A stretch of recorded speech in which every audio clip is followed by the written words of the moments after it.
明智が語るソニックキャラクター考察テイルス編。おいしょーい、おいしょいしょいしょいしょいしょい。どうも明智ピロシキです。はい、玉川乱歩さんお願いします。今回はい話していくテーマは、はい、ソニックキャラクター考察考察ということですね。はい、前回解説ってことでなんかテイルスの概要をザーッと教えてくれて、なんか意外なエピソードとかも交えつつ、そうなんですね。テイルスについて知れたっていう動画でしたけど、今回は考察。はい、まあ解説ではなく考察っていうのは、まあ、前回の解説が事実ベース、まあ、一応こういうことありますよっていうことの、まあ、紹介に対して、はいはいはい、まあ、今回は明智がこうじゃないかなって思う、まあ、ことですよね。なるほど、持論ね。はい、それが結局一番面白いんだから聞かせてちょうだい。まあそうね。まあ好き勝手喋りますよ別に。はい、まあ合ってるか合ってないかっていうのはね、もう誰もわかりませんから。はい。お願いします。ということで、まあ今回も対象はテイルスです。はいはいはい。はい。テイルスというキャラクターについて、まあ実はこういう意図があるんじゃないかなみたいな話をちょっとさせてもらいたいなと思います。はい、お願いします。楽しみ。はい。まあその内容としてはね、ゲームデザインから見るテイルスに込められた思い。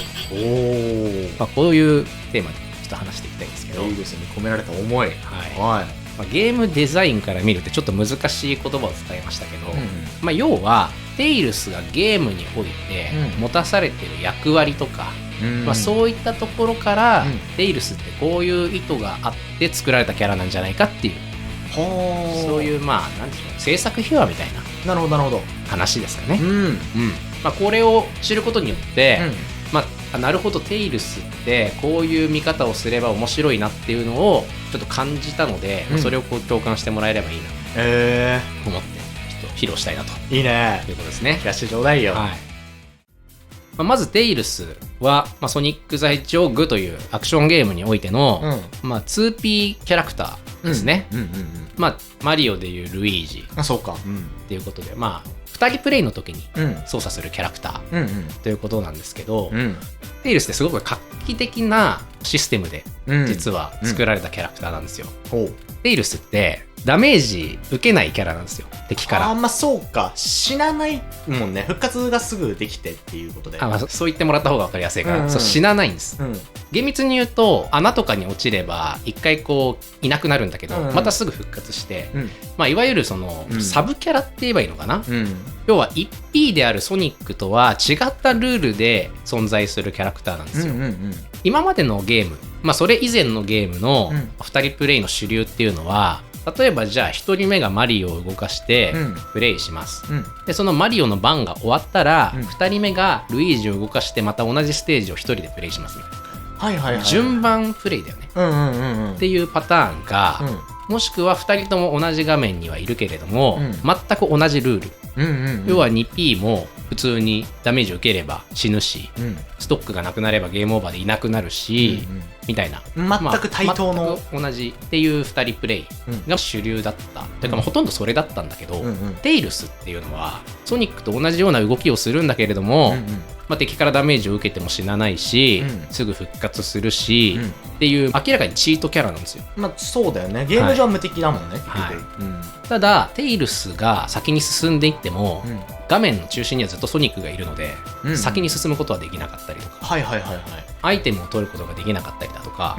あくまでも主役はソニック。そうだね。テイルスはその周りをうろちょろしている人みたいな、そういう状態のキャラクターとして画期的だったんですよ。ここまでそういうのなかったわけだね。そうですね。ここに気づけますかっていうことなんですけど、気づけますかって言うとちょっと偉そうだけど、まあちょっとここがすごくポイントでして、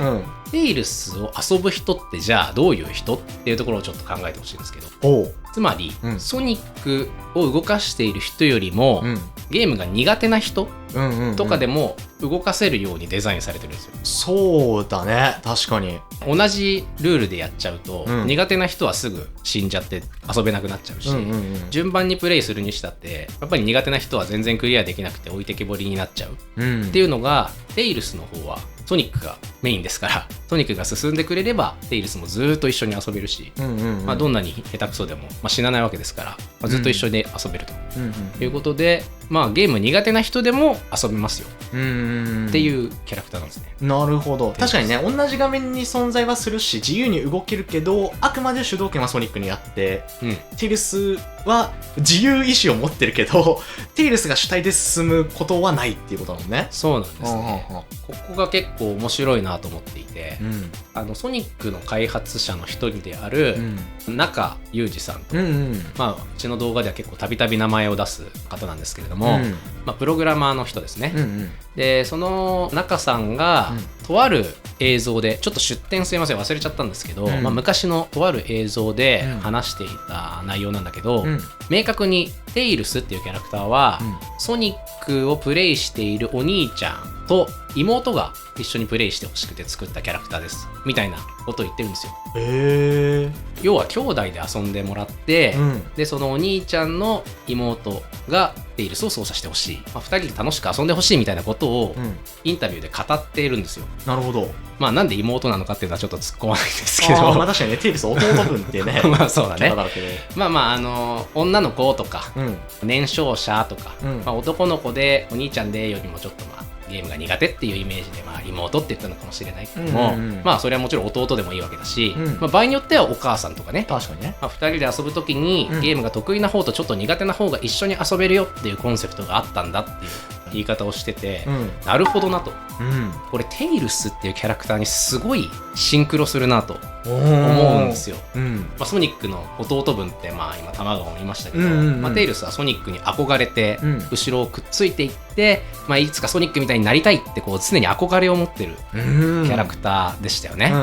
これってお兄ちゃんみたいにうまくゲームやりたいなっていう、弟とか妹の気持ちにすごいリンクしてるなと。そうだね、確かに思うんですよ。だから本当にテイルスに対して感情移入ができるというか、自分は今テイルスを動かしてるかもしれないけど、もうちょっとしたらソニックを動かして自分でちゃんとクリアしたいっていう。でいつかお兄ちゃんみたいになるっていう、ソニックみたいになるっていうこの気持ちのリンクっていうのがすごくしっかりデザインされた、そうだね、感じになってるんだなっていうね、確かにふうに思ったんですよ。お兄ちゃんと一緒に遊びたいけど、お前下手だから嫌だよみたいな、そんな関係性の中でも一緒の画面でお兄ちゃんについていくっていう形で同じゲームを楽しめるわけだ。そうなんです。最初から最後まで一緒にできるっていう画期的なねシステムなんです。なるほど。しかもテイルスって無敵じゃないですか、言うなれば。そうだね。なので結構意外と適当に動かしてたらボスを倒せちゃったりとかする、ミラクルプレイみたいな、ラッキープレイみたいなのが飛び出すことがあって、確かにそういう時にね、やるじゃんみたいな、そういう心温まる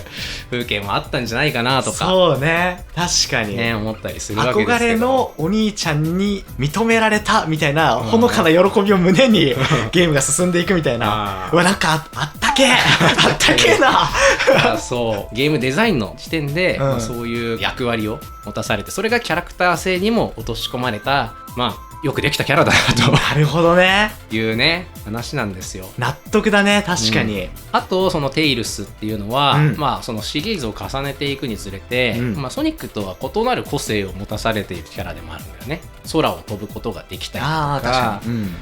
ソニックとはちょっと違ったアクションをできるようになってくるキャラクター、もちろんキャラクターの可愛さもあって独立していく部分もあるんだけど、あくまでもソニックのコピーキャラ、ソニックのジュニアキャラというかね、ソニックジュニアみたいなキャラではなくて、あくまでもテイルスっていう一人のアイデンティティを持ったキャラクターとして進化していくっていうところも、ちょっと個人的に熱いなと思ってて、確かにやっぱりソニックになるっていうわけではなくて、自分の強みを生かして、自分らしく成長していくよ、テイルスはテイルスのままなんだよっていうこのマインドも、弟妹たちからしたらすごく勇気をもらうというか、そうだね、いや自分は自分でやるからっていうね、でもやっぱりソニックっていうものに憧れを常に持って、いつか追い越したいっていうこの思いを持って生きてるんだなっていうね、テイルスの、哲学じゃないけど、テイルスの哲学っていうのはそのテイルスらしさ、自分らしさっていうところも、すごく見え隠れするようになってるなというふうにね思いますね。確かにソニックに憧れてるけど、ソニックになるじゃないんだよね。自分らしさを持ったまま、ソニックとは違う形で成長していく。でも、ソニックのようになりたいし、ソニックに認められるように頑張っていきたいっていうマインド。これは、兄弟のそれに近いものがあるんじゃないかと。そうなんですよね。だから共感する、そういう話ね。はい、いただきました。激アツだね。しっかりまとめてくれる。ありがたいですね。最高の相棒ですね。うわ、でもちょっとこれ、僕もテイルス使うじゃないですか。明智くんと一緒にやると。そうだね、一緒に遊ぶとね。これ感じ方変わってくるぞ。ねえ。いや、そう言っていただけると、私もやった甲斐があります。いや、面白いね、今回も。ということでね、まあ好き勝手喋っちゃいましたけども、最後にね、テイルスの哲学を表した言葉という、それで締めさせてもらいたいと思うんですけれども、テイルスの成長をすごく描いている、ゲームにソニックアドベンチャーというゲームがあるんですけれども、ソニックアドベンチャー。ソニックアドベンチャーのね、テイルステーマソングがありまして、Believe in myself というこれなんですけれども、自分を信じろと、自分らしくもっと輝こうっていうテイルスをしっかり表してくれている歌だなと。なるほど。本当に勇気をもらえる、爽やかな曲なんで、ぜひね、これを聞いてね、エンディングしてもらいたいんですけど。なるほど。Believe in myself。自分の中の自分を信じて輝こうぜと。なるほど。いう歌ですね。もっと高く飛べるぞと。おお。テイルスからのメッセージが受け取れる曲になってますんで。いただきました。ゲームデザインから見るテイルスに込められた思いということで喋ってまいりましたが、こんなね、キャラクターから考察できるような、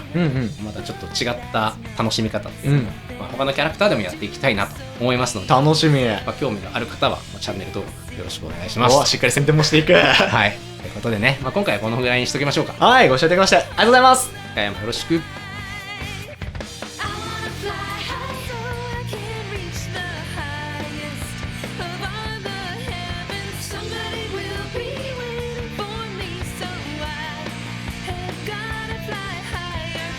Keep going, everything is a brand new chapter.